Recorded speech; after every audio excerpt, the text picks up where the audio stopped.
La rencontre entre le ministre de la Santé et de la Population, Gilbert Mokoki, et le personnel de l'hôpital général de Luandili, mardi 8 novembre, a permis de décrisper le climat délétère observé depuis quelque temps au sein de cet hôpital entre l'administration et les travailleurs qui réclament, entre autres, le paiement de leurs arriérés de salaire. Nous sommes conscients des problèmes qui vous préoccupent, qui vous tracassent.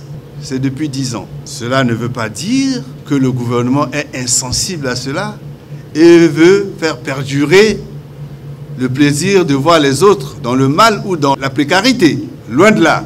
Aussi, l'intersyndicale des travailleurs de l'hôpital général de Luandili, rassuré par les promesses de la tutelle, s'est-il engagé au terme des discussions à la reprise du travail après la grève observée le lundi 7 novembre par les agents.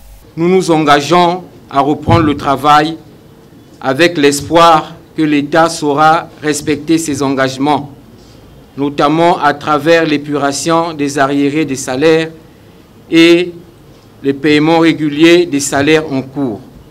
Car les travailleurs n'ont pas seulement des devoirs, mais aussi des droits.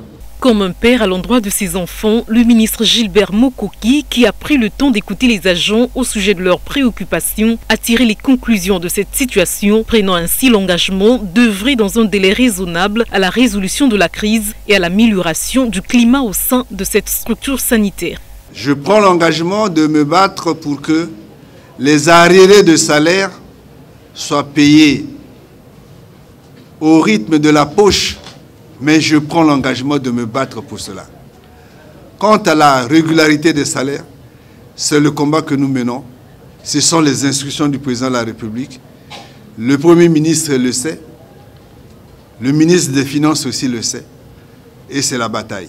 Cette adresse du ministre de la Santé et de la Population au personnel de cet établissement intervient après son échange lundi avec l'intersyndicale et les autorités du département de Pointe-Noire.